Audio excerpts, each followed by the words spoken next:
имрӯз раиси маҷлиси миллии маҷлиси олии ҷумҳурии тоҷикистон, раиси шаҳри Душанбе, президенти Федератсияи футболи Тоҷикистон муҳтарам Рустами Эмомалӣ бо ҳайати дастаи мунтахаби Тоҷикистон, ки дар 19-умин бозиҳои осиёӣ иштирок мекунанд, вохӯрӣ анҷом доданд. Дар вохӯрӣ дар баробари варзишгарон, роҳбарияти Кумитаи Миллии Олимпии Тоҷикистон, Кумитаи кор бо ҷавонон ва варзиш, федератсияҳои варзишӣ ва мураббиён ширкат намуданд. Ёдовар мешавем, ки бозиҳои осиёӣ аз 23 сентябр то 8 октябр дар шаҳри Ҳанчжоуи Чин доир гардида, дар он варзишгарони 45 кишвари қораи Осиё ширкат мекунанд. Мунтахаби Тоҷикистон дар ҳайати 118 варзишгар дар 19 навъи варзиш баромад хоҳад кард. Зимни суханронии худ раиси шаҳри Душанбе муҳтарам Рустами Эмомалӣ иброз намуданд, ки варзиш яке аз василаҳои пайвандгари халқу миллатҳо буда, дар шароити имрӯзаи ҷаҳонишавӣ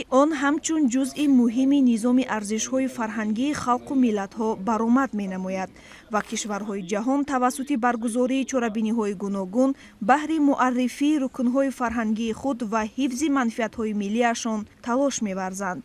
пешвои миллат аз рӯзи аввали соҳибистиқлолӣ соҳаи варзишро таҳти таваҷҷӯҳ ва ғамхории бевосита қарор доданд. варзишгарони тоҷик давоми 6 соли охир дар мусобиқаҳои ҷумҳуриявию байналмилалӣ ширкат варзида сазовори 33538 медал гардиданд, ки аз ин шумора 12654 ададашро медали тилло ташкил медиҳад. ҳамзамон дар сатҳи мусобиқаҳои байналмилалӣ 6450 маротиба парчами давлатӣ парафшон ва 2000 маротиба суруди миллӣ садо додааст, ки боиси ифтихори миллати тоҷик мебошад. лозим ба таъкид аст, ки аз ҷониби асосгузори сулҳу ваҳдати миллӣ, пешвои миллат, президенти Кумитаи Миллии Олимпии Тоҷикистон муҳтарам Эмомалӣ Раҳмон ба варзишгароне, ки дар бозиҳои осиёии Ҳангжоу нишони тилло мегиранд, 150 000 сомонӣ, барандагони нишони нуқра 100 000 сомонӣ ва соҳибони нишони биринҷӣ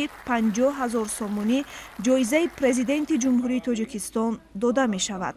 солҳои охир бо ташаббуси асосгузори сулҳу ваҳдати миллӣ, пешвои миллат, президенти Кумитаи Миллии Олимпии Тоҷикистон муҳтарам Эмомалӣ Раҳмон ва раиси Маҷлиси Миллии Маҷлиси Олии Ҷумҳурии Тоҷикистон, раиси шаҳри Душанбе, президенти Федератсияи футболи Тоҷикистон муҳтарам Рустами Эмомалӣ дар баробари фароҳам овардани шароити муносиб ба варзишгарон, инчунин қабл аз сафари онҳо ба мусобиқаҳои бузург, чунин мулоқотҳои судманд ва муаррифии либосҳои расмӣ сурат мегиранд. ин маротиб низ бо ташаббуси роҳбарияти олии кишвар либосу лавозимоти варзишӣ бо рангҳои парчами давлатӣ оро ёфта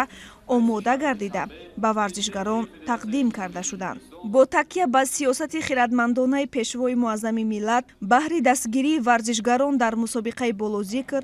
қарори дахлдори раиси шаҳри Душанбе ба тасвиб расид, ки тибқи он ба гирандагони медали тилло хонаи сеҳуҷрадор,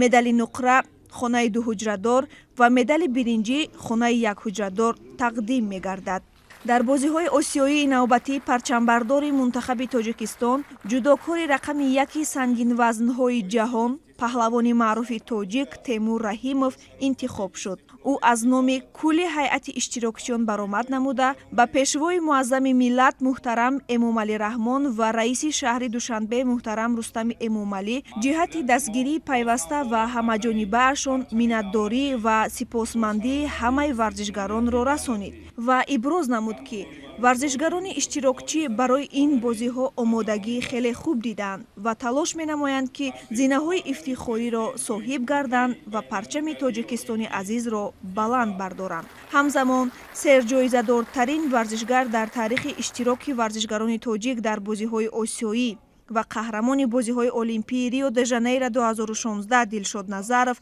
ба сухан баромада зикр кард, ки шарту шароити тамрин ва дастгирии варзишгарон нисбат ба солҳои пешин ба маротиб беҳтар шуда, онҳо ҷавобан ба ин кӯшиш мекунанд то хазинаи варзишии кишварро бо медалҳо аз бозиҳои осиёӣ пур кунанд. дар фарҷоми чорабинии гусели варзишгарони тоҷик ба бозиҳои осиёӣ парчами хушранги давлатро раиси маҷлиси миллии маҷлиси олии ҷумҳурии тоҷикистон, раиси шаҳри душанбе, президенти федератсияи футболи тоҷикистон муҳтарам рустами эмомалӣ ба темур раҳимов, парчамбардори дастаи варзишгарони тоҷикистон тақдим намуда ба онҳо барору музаффарият ва комёбиҳоро таманно намуданд.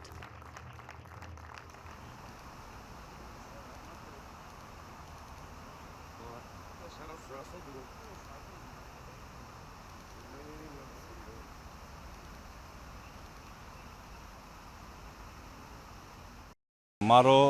ҳамчун парчамбардори ватан, парчамбардори миллат эълон карданд ва интихоб карданд ва инам як рӯҳияи баланд медиҳад, зеро маҳз бо боварии раиси маҷлиси миллии маҷлиси олии ҷумҳурии тоҷикистон, раиси шаҳри душанбе муҳтарам рустами эмомалӣ, аз дасти онҳо ман парчамро гирифтам ва боварӣ дорам ки дар ин мусобиқаи бонуфуз парчами ҷумҳурии тоҷикистонро баланд бардорам.